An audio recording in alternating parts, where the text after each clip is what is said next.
Muy buenas tardes. Mi nombre es Jesús Ivonne Tapia Ornelas, de la Universidad del Estado de Guanajuato. Soy alumna. Mi matrícula es 21005588 de la carrera de Derecho en el módulo de Derecho Procesal Penal. El reto a seguir es cuáles fueron los antecedentes latinoamericanos de la reforma constitucional mexicana. Es el reto 1. Y bueno, pues se dejan varios cuestionamientos, son 3 cuestionamientos y un cierre. Y bueno, pues el primero es ¿a qué se refiere el autor Max Langer cuando afirma que las reformas en materia de justicia penal se difundieron desde la periferia? Bueno, se refiere a que en los últimos 15 años, 14 países de Latinoamérica han estado o estuvieron introduciendo o inmiscuyendo en sus leyes de reformas y en sus códigos procesales penales una ola de reformas internacionales que no tuvieron un proceso adecuado y se tomaron tales reformas como una conversión de procesos inquisitivos a acusatorios. Langer señala que de este proceso no hay una historia y que nadie habla sobre esta ola de reformas procesales penales latinoamericanas, y que su libro La revolución en el proceso penal latinoamericano, difusión de ideas legales desde la periferia, llegaría a llenar este vacío que se encontraba sin plasmar todavía estas historias entre el mundo y Latinoamérica. En esta obra señala que se tuvieron que analizar leyes, normas y políticas públicas, las cuales fueron difundidas desde el centro de la periferia, y con esto se refiere que fueron difundidas desde los países desarrollados a los no desarrollados. O sea, fue una transmisión de códigos, de leyes, fue un estudio. La transmisión se hace con expertos internacionales y expertos de casa, o sea, los expertos que fueron, por ejemplo, en países subdesarrollados. En materia jurídica, ambas partes hicieron un trasplante exitoso. El autor Langer, desde la difusión de estos nuevos módulos de países desarrollados a subdesarrollados, hace pues un énfasis que viene, o sea, dice que es de la periferia porque viene de occidente a oriente y de norte a sur. O sea, lo cual quiere decir de occidente, los países occidentales, a los de Medio Oriente, y del norte a sur aquí en América Latina fue, yo creo, de Estados Unidos para el sur, o sea, a Latinoamérica. Y bueno, las regiones que no incluyen países centrales son África, América Latina y Medio Oriente. Esto también lo plasma en su libro, y a eso se refiere a la periferia. Y la segunda pregunta es, ¿qué distingue a los códigos inquisitivos y a los códigos acusatorios en Latinoamérica? Bueno, los códigos inquisitivos fueron creados por la Iglesia Católica y las monarquías absolutas que prevalecieron en Europa continental, Hispano y Lusoamérica entre los siglos XIII y XIX. Y se sigue el mismo método, pero aquí no se autoriza la tortura para obtener confesionales, solo se autorizan pruebas legales. Este método prevaleció durante mucho tiempo en América Latina. En cambio, el código acusatorio data desde el año 1808. Francia adopta el código de Napoleón, el cual la aleja del sistema inquisitivo donde estaba, y este código incorpora lo que es el juicio oral y público ante un jurado.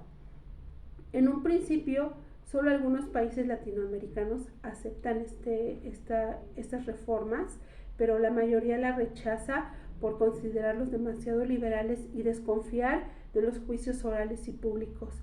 Sin embargo, en el siglo XIX muchos países latinoamericanos modificaron sus códigos originales para convertirlos al sistema acusatorio, un sistema más moderno donde pues ya, o sea, el clamor nacional e internacional ya decía, pues ya queremos algo más moderno, ya que el sistema inquisitivo resultaba insuficiente y retrógrada, poco funcional, ya que el objetivo era obtener un sistema penal más confiable y sujeto a los derechos humanos, los cuales se violentaban constantemente. México es uno de los países que más se tardó en adoptar el sistema acusatorio y fue hasta el 18 de junio del 2008 cuando se implementa el sistema penal acusatorio a nivel federal. Y bueno, la tercera pregunta, ¿cómo influyeron los actores internacionales en la formación y expansión de la red de activistas y reformadores en América Latina? Influyeron con diversas teorías, la teoría evolutiva, el funcionalismo, la teoría liberal de las relaciones internacionales, según el autor Max Langer, y todas aquellas influencias que pueden adoptarse de los países más avanzados hacia los subdesarrollados, mismo que desde un análisis comparativo se adoptaron para resolver problemáticas similares a estos países desarrollados y pudieran implementarse aquí a los subdesarrollados bajo políticas públicas, leyes y normas. Y bueno, algo contraproducente podría ser hacia los grupos de poder o de corrientes políticas que se aprovecharan de transmitir una influencia en países menos desarrollados. Y bueno, un ejemplo de ello son ideas de izquierda o derecha, de capitalismo, socialismo y de intereses para diversas élites. Para Máximo Langer, la historia y la realidad social son factores fundamentales los cuales influyeron de manera determinante para las teorías y las influencias internacionales y que pudieran implementarse y presentar lo esperado para los difusores y receptores de cada país desarrollado. Y bueno, en el análisis de esta obra menciona que los abogados latinoamericanos de la red de expertos activistas del sur, es decir, de los países que no están desarrollados, fueron los autores intelectuales, promotores cruciales de las reformas, los que implementaran, redactaran e hicieran las reformas actuales hechas en cada país latinoamericano conforme a su realidad social de cada uno.